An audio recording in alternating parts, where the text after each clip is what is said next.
महीने से आपका एकांतिक वार्तालाप व सत्संग सुनकर बहुत प्रेरणा मिल रही है। महाराज जी, संतों का वाक्य है, नामा कहे त्रिलोचना, मुख से राम संभाल, हाथ पांव से काम कर, चित्त निरंजन नाल। के कहे अनुसार काम के साथ साथ नाम को संभालने की कोशिश है। बीच बीच में ऑफिस में कुछ ऐसा होता है जिससे सीनियर किसी टीम सदस्य एवं स्वयं पर नाराज होते हैं। मैं उस स्थिति में एक दृष्टा की तरह शांत रहता हूं, परंतु ये घटना कई दिन तक मन को जलाती रहती है कि ऐसा क्यों होता है। जब दृष्टा है तो फिर जलन कैसी, फिर प्रश्न कैसा? आपको समझना, अभी आप दृष्टा नहीं, आप लिप्त हो गए। आप दृष्टा नहीं रह पाए, आप लिप्त हो गए। देखिए ना, आप चिंतित हो गए, आपके अंदर प्रश्न आ गया, तो आप दृष्टा नहीं बचे, अब आप उसमें लिप्त हो गए। बस ये लिप्त होना हटा लीजिए। बड़ी से बड़ी घटना भी मुस्कुरा के आप सह सकते हैं अगर दृष्टा है तो, क्योंकि आपने बहुत अच्छी बात कही। दृष्टा माने होता है साक्षी। साक्षी मैं देख रहा हूं, दृष्टा माने मैं देख रहा हूं। तो देखने वाला जल तो नहीं रहा ना, आग तो कहीं और लगी है, वो लगी अहम में। आप दृष्टा हैं, अहम को पसंद नहीं आता, मन को पसंद है। अंतःकरण चतुष्टय में चार है, बुद्धि मन चित्त अहंकार। जब कोई घटना घटती है, जब कोई प्रतिकूलता होती है, जब कोई अपमानजनित बात होती है, तो अहम पे चोट लगती है और उसके दृष्टा आप हैं, तो उस अहंकार को गलित होने दीजिए। आपके द्वारा कोई चेष्टा नहीं होनी चाहिए। कई दिन तक आप उसमें जलते हैं तो आप दृष्टा कैसे हैं? दृष्टा तो थोड़ी सी चूक हो सकती है, मिनट 2 मिनट के लिए हमें कोई घसीट सकता है, उस समय हम तन्मयता में चूक कर सकते हैं कि ये व्यक्ति हमको इतना। लेकिन दृष्टा, जे ही दृष्टा भाव आएगा, तो जो मेरे अंदर दृष्टा वही आपके अंदर है। वो ये दृश्य है, शरीर दृश्य है, इसको मैं देख रहा हूं, लेकिन जो मैं देखने वाला है वो यहां भी वही, वो यहां भी वही है, वो यहां भी वही, वो यहां भी है। उस समय जब स्थिति होती है तो एकदम कूल रहते हैं और उसको देखते हैं कि भी वो क्या बोल रहे हैं, सुन रहे हैं। बाद में ऐसा होता है कि भी मैं तो किसी को दुख नहीं। आपने सत्य क्यों माना? उसे नाटक को नाटक क्यों नहीं रहने दिया? आप उसे बाद में क्यों सत्य मान लिए? नाटक में नाटक रहने दीजिए तो आपको परेशानी नहीं होगी। ऑफिस में नाटक हो रहा है माया का, अब मैं सत्य हूं वो बुरा है, उसने ऐसा क्यों किया, तो आपने उस नाटक को सत्य मान लिया ना। नाटक मंच से जब उतरो तो उसे नाटक ही समझो, मुस्कुरा के चल दो। फिल्म देखने के बाद आपको मरने वाले का कोई गम होता है क्या? आपको दोनों का पता होता है कि मारने और मरने वाला केवल नाटक हो रहा है, मनोरंजन मैं कर रहा हूं। इसके बाद ना आपको किसी के प्रति हर्ष होता है, ना किसी के प्रति शोक होता है। बोले क्या यार अभिनय किया, तो ठीक ये संसार नाटक मंच है, इसमें अभिनय है। कोई इसमें फ्रॉड का अभिनय कर रहा है और कोई सत्य का अभिनय कर रहा है। जिसको अब दो ही तो अभिनय में, मजेदार फिल्म तो तभी बनेगी ना अगर दोनों हीरो ही हो, तो बात नहीं बनेगी। बिलियन कहते, क्या कहते, बिलियन। हाँ, हम तो थोड़ा अंग्रेजी कम आती एक एक अच्छे रोल करने वाला हीरो और एक बुरा रोल करने वाला है खलनायक जो भी, तभी तो बात बनेगी ना फिल्म।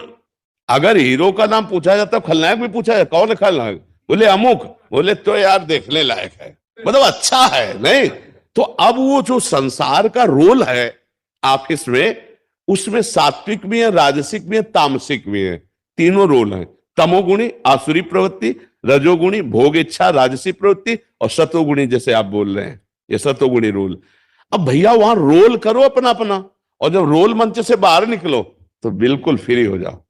उस समय का रोल वहीं छोड़ दिया, उसका चिंतन नहीं करना। ऑफिस में फिर गए, फिर अपने रोल को वैसे ही करो। जो आपका पद है, जो आपका कार्य है, आप अपनी तरफ से ठीक रहो। वो अपना रोल गंदा कर रहा है, आपसे बड़ा है, वो आपको फंसाना चाहता है, आपको क्लेश देना चाहता है, तो आपको पता है कि कोई सत्य है, वो सत्य आपको फंसने नहीं देगा। न प्रगट में पक्का मान लेना, अगर आपको भगवान पर विश्वास है तो जो भी उनका किया हुआ कार्य होगा बहुत मंगलमय होगा, निर्णय बहुत अच्छा होगा, क्योंकि आप सत्य पे चल रहे हो। थोड़े दिन के लिए सत्य वाले को समस्या दिखाई देती है, लेकिन असत्य वाले को भारी समस्या पूरे जीवन भोगनी पड़ेगी। उसको थोड़े दिन दिखाई देती, होती नहीं है। जैसे 12 वर्ष का वनवास और 1 वर्ष का अज्ञातवास धर्मात्मा युधिष्ठिर जी को, लेकिन दुर्योधन समझ रहा था मैं समस्याओं से मुक्त हूं, लेकिन समस्या उसी के ऊपर टूटी, सर्वनाश हो गया और सिंहासन पर हस्तिनापुर के महाराज चक्रवर्ती सम्राट युधिष्ठिर जी बने। बात समझ में आ रही? तो हम रोल को रोल समझें। ये संसार में एक हमको नाटक दिया गया है, पति का नाटक, पत्नी का नाटक, पुत्र का नाटक, पिता का नाटक, एक नौकर का नाटक, एक स्वामी का नाटक, जिसको जो मिला हो, एक किसान का नाटक, एक व्यापारी का नाटक। तो हम उसमें परफेक्ट उतरे।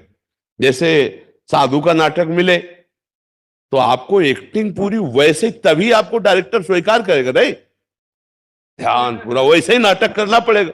वो जानता मैं साधु नहीं हूं, 2 घंटा के रुपए के लिए साधु भला हो। ऐसे ही पूरा संसार जगन नाटक भाई भवा, गोपाल शास्त्र नाम में यहाँ नाटक, ना कोई स्त्री है ना कोई पुरुष, सब में वही राम, वही हरि, वही रमा हुआ है।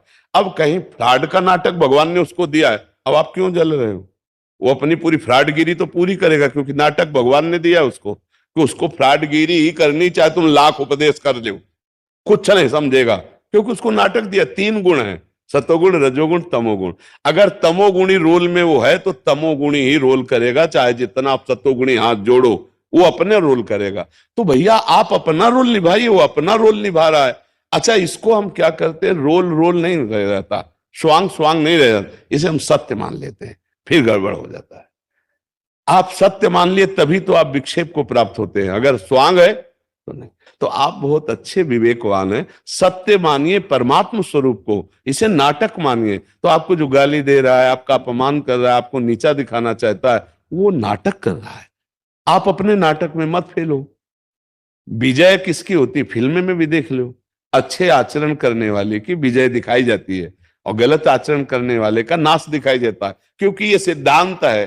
तो आप अपने नाटक में, आप दुखी क्यों होते हैं? सच्ची बात समझ पा रहे नहीं आप? सच्ची बात समझ, ये नाटक हो रहा है। गुरुमुख हो, गुरुवाणी के अनुसार नाम जप करो, सब में परमात्मा का भाव रखो। नाटक अपने अपने अनुसार वो करेगा।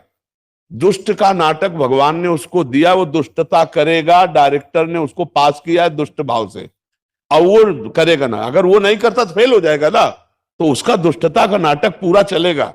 आपको अपनी साधुता का नाटक दिखाना है, आपको अपने अच्छे कर्म दिखाने हैं। आप सात्विक हैं, आप सत्संग प्राप्त कर रहे हैं, आपके ऊपर भगवान की कृपा है, अर्थात भगवान रूपी डायरेक्टर चाहते हैं कि आप साधुता का रोल करो, एक अच्छी दैवी संपदा का रोल करो, तो आप वही रोल करो।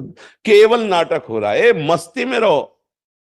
सत्य को सत्य मानो और नाटक को नाटक मानो, तो जीत जाओगे। यहां सत्य को नाटक मान लिए और नाटक को सत्य मान लिए, इसीलिए परेशान हो रहे। ना कोई किसी की पत्नी है, ना कोई किसी का पुत्र है, ना कोई किसी का पति है, ना कोई किसी की माता है। सच्ची मानी वही आत्म तत्व एक है, ये नाटक हो रहा है। तो तुम पुत्र हो तो पुत्र का नाटक बढ़िया करो, जैसा किया जाता है, रोज पैर छुओ और वैसे ही सेवा, वैसे ही भाव। पति हो तो पति का नाटक, पत्नी हो तो पत्नी। अपने अपने नाटक में चूक हो रही, बस इसीलिए सब झगड़े हो रहे हैं, तलाक हो रही, इसीलिए मारपीट हो रही, कलह हो रही, अशांति हो रही, दुखी हो रहा, डिप्रेशन में जा रहा है। नाटक को नाटक समझो तो मस्ती में रहोगे, पीटने के बाद भी मस्ती में रहोगे। क्यों? नाटक है। अब वो दुष्ट का नाटक करके पीट रहा है, तो हम साधुता का नाटक करके सह रहे। देखो साधु क्यों मस्त रहता है? क्योंकि भगवान को सामने रखता है। बात समझना। संसारी आदमी क्यों चिंतित रहता है? क्योंकि संसार को सामने रखता है, बस अंतर इतना है। जब सामने भगवान तो मस्त नाच रहे। एक साधु को किसी ने पीट दिया, ईंट मारी तो माथे से खून। तो एक भले आदमी थे, वो ले गए अस्पताल। उनको अस्पताल में डॉक्टर ने दवा की, ऐसे की। डॉक्टर पूछा किसने मारा? अब आप होश में बता सकते हैं किसने मारा? बोले हाँ अच्छे से जानता हूं, जिसने मारा मैं जानता हूं। कौन है? बोले आप हो। बोले बाबा तुम्हारा दिमाग ठीक है? बोले आपने ही मारा, आप ही मुझे लाए और आप ही मुझे दवा करा रहे हो, अब मुझे भ्रम में नहीं तुम डाल सकते हो। डॉक्टर ने कहा बुरा फंसा रहे बाबा, ये हमको भी मतलब है।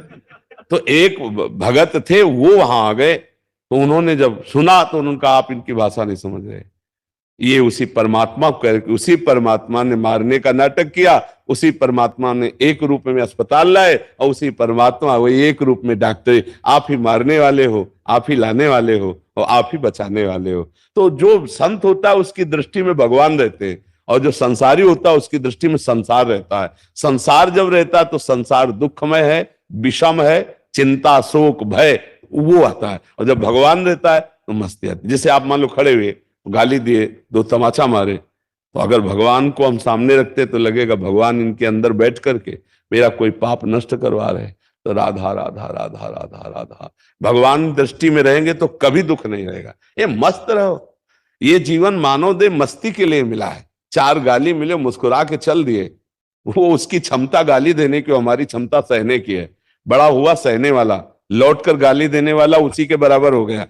ये बातें समझ में थोड़ा कम आती, ले जाते। बड़े तब होते हैं जब वो चार गाली दे और मुस्कुरा के चल दो, तो उसकी क्षमता इतनी, वो गाली ही देगा, कड़ुआ है। हमारे को भगवान ने सत्संग दिया है तो हम सत्संग के द्वारा सहनशील बने, हम महान बने। क्यों भाई?